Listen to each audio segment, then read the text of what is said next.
wilderness of Rephidim had been quiet, Israelites resting after their long journey. But peace never lasts long in the desert. From beyond the distant hills, danger was rising. Like a storm, rolling across the sands, the fierce warriors of Amalek suddenly appeared. Their footsteps thundered against the earth as they rushed toward the camp of Israel. Without warning, they attacked, swords flashing, voices shouting, dust rising into the burning sky. Panic spread through the camp. But in the midst of the chaos stood Moses, calm yet deeply aware of the danger before them. He quickly summoned Joshua, the young warrior known for his courage. Muster the strongest men, Moses instructed with urgency. Go out and fight! Amalek tomorrow! I will stand on the hilltop with the rod of God in my hand! Joshua wasted no time. Through the night, he selected brave men, sharpening swords and preparing shields. Fear hung in the air, but determination burned brighter. At sunrise, Joshua led the Israelite warriors into battle. Meanwhile, Moses climbed a steep hill overlooking the battlefield. With him were his faithful companions, Aaron and Hur. From the top of the hill, they could see everything. The clashing armies, the rising dust, the struggle below. Moses lifted his hands high into the air, gripping the sacred rod of God. At that very moment, something remarkable happened. Below, the Israelite army began to gain strength. Their steps grew firmer, their strikes more powerful. The Amalekites faltered, pushed back by unexpected force. But as the hours passed, Moses' arms began to tremble. Slowly, painfully, his hands dropped. Instantly, the battle shifted. The Amalekites surged forward like a crashing wave, pressing Israel back with terrifying strength. Joshua fought desperately, refusing to retreat. But the tide of war had changed. Realizing what was happening, Aaron and Hur rushed to Moses' side. His arms were heavy, his strength nearly gone.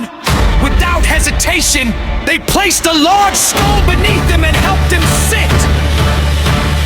Then, standing on either side, they lifted his arms, Aaron holding one, Hur holding the other. Together, they refused to let his hands fall. The sun burned overhead. Hour after hour, sweat ran down their faces, muscles strained. Still, they held on. And below, the miracle continued. With Moses' hands raised, Israel surged forward again. Joshua fought with renewed strength, striking down the Amalekites with fierce determination. The battlefield echoed with the clash of steel and cries of war. At last, as the sun began to sink below the horizon, the Amalekites broke, their lines shattered. Their warriors fled into the desert, defeated and scattered. Israel had won. As silence slowly returned to the battlefield, the Lord spoke to Moses with solemn authority. He was commanded to write down the events of that day as a memorial, a warning that the memory of Amalek would one day be completely wiped away from under heaven. In reverence and gratitude, Moses gathered stones and built an altar to the Lord. Standing before it, he lifted his voice and declared its name. Jehovah Nissi, the Lord is my banner. For Moses knew that victory had not come by sword alone, but by the power of God and the unity of those who stood together in faith.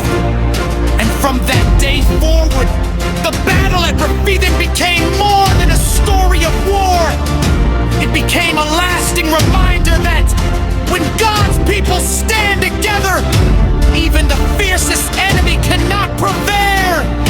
But the Amalekites did not disappear in a single moment of war, nor were they erased by one king alone.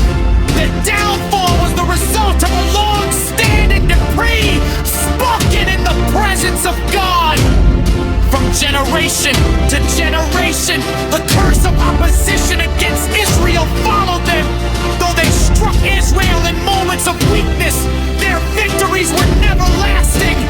Every encounter with the people of God weakened their strength, fractured their unity, and reduced their influence among the nations.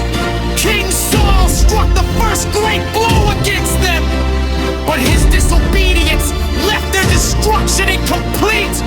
Later, King David crushed their forces further, breaking their power and recovering what they had stolen. After these events, the Amalekites slowly faded from the pages of history, scattered, diminished, and absorbed among surrounding peoples. What remained of them was not a nation, but a memory. In time, they ceased to exist as a recognizable people, fulfilling the ancient words spoken against them. That opposition to the purpose of God would not stand forever.